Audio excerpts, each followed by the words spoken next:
ನಮಸ್ಕಾರ. ನೀವು ನೋಡುತ್ತಿರುವುದು ಮೈಸೂರು ಕನ್ನಡ ನ್ಯೂಸ್. ತಲಕಾಡಿನ ಪ್ರಸಿದ್ಧ ಕಾವೇರಿ ನಿಸರ್ಗಧಾಮದಲ್ಲಿ ದಿನೇ ದಿನೇ ಹೆಚ್ಚುತ್ತಿರುವ ಅವಘಡಗಳು ಸಾರ್ವಜನಿಕರಲ್ಲಿ ಆತಂಕ ಮೂಡಿಸಿದ್ದು, ಈ ಹಿನ್ನೆಲೆಯಲ್ಲಿ ಅಧಿಕಾರಿಗಳು ಹಾಗೂ ಕನ್ನಡ ಸಾಹಿತ್ಯ ಪರಿಷತ್ ಸಂಘಟನೆಯ ಪದಾಧಿಕಾರಿಗಳು ಸ್ಥಳ ಪರಿಶೀಲನೆ ನಡೆಸಿದ್ದಾರೆ. ಕನ್ನಡ ಸಾಹಿತ್ಯ ಕಲಾ ಪರಿಷತ್ತಿನ ವತಿಯಿಂದ ಮೇ 5ರಂದು ಕಸಬಾ ಅಧ್ಯಕ್ಷ ವೆಂಕಟೇಶ್ ನೇತೃತ್ವದಲ್ಲಿ ಸಮನ್ವಯ ಸಭೆಯನ್ನು ನಡೆಸಲಾಯಿತು. ಸಭೆಯಲ್ಲಿ ಕಾವೇರಿ ನದಿಯಲ್ಲಿ ಸಂಭವಿಸುತ್ತಿರುವ ಸಾವು ನೋವುಗಳಿಗೆ ಶಾಶ್ವತ ಪರಿಹಾರ ಕಂಡುಕೊಳ್ಳುವ ಕುರಿತು ಸಾರ್ವಜನಿಕರು ಹಾಗೂ ವಿವಿಧ ಸಂಘಟನೆಗಳ ಸದಸ್ಯರು ಗಂಭೀರ ಚರ್ಚೆ ನಡೆಸಿದರು.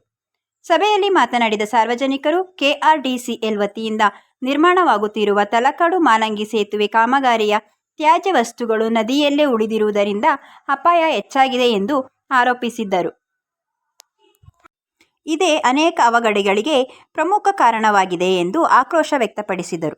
ಸಭೆಯ ನಂತರ ದಿನಾಂಕ 9/5/2026 ಶನಿವಾರ ಸಂಜೆ 5 ಗಂಟೆಗೆ ಕನ್ನಡ ಸಾಹಿತ್ಯ ಪರಿಷತ್ ಅಧ್ಯಕ್ಷ ವೆಂಕಟೇಶ್, ಪೊಲೀಸ್ ಇಲಾಖೆಯ ಎಎಸ್ಐ ನಾಗೇಂದ್ರಮೂರ್ತಿ, ಮದನ್ ಕುಮಾರ್ ಹಾಗೂ ಸಿಬ್ಬಂದಿಗಳೊಂದಿಗೆ ಅಪಾಯಕರ ಪ್ರದೇಶಗಳಿಗೆ ಭೇಟಿ ನೀಡಿ ಸ್ಥಳ ಪರಿಶೀಲನೆ ನಡೆಸಿದ್ದರು.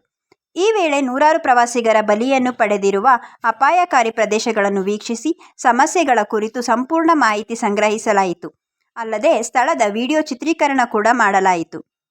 ಈ ಸಂದರ್ಭದಲ್ಲಿ ಮಾತನಾಡಿದ ಎಎಸ್ಐ ನಾಗೇಂದ್ರಮೂರ್ತಿ, ಸೇತುವೆ ಕಾಮಗಾರಿ ನಡೆಸುತ್ತಿರುವ ಕಾಂಟ್ರಾಕ್ಟರ್ ಹಾಗೂ ಕೆಆರ್ಡಿಸಿಎಲ್ ಸಿಬ್ಬಂದಿಗಳೊಂದಿಗೆ ಚರ್ಚಿಸಿ ಸಮಸ್ಯೆಗೆ ಶೀಘ್ರದಲ್ಲೇ ಪರಿಹಾರ ಕಂಡುಕೊಳ್ಳುವಂತೆ ಸೂಚನೆ ನೀಡಿರುತ್ತಾರೆ.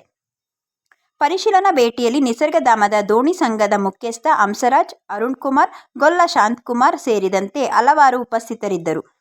ಕಾವೇರಿ ನಿಸರ್ಗಧಾಮದಲ್ಲಿ ಪ್ರವಾಸಿಗರ ಸುರಕ್ಷತೆಗೆ ಶಾಶ್ವತ ಕ್ರಮ ಕೈಗೊಳ್ಳಬೇಕು ಎಂಬುದು ಇದೀಗ ಸಾರ್ವಜನಿಕರ ಪ್ರಮುಖ ಆಗ್ರಹವಾಗಿದೆ.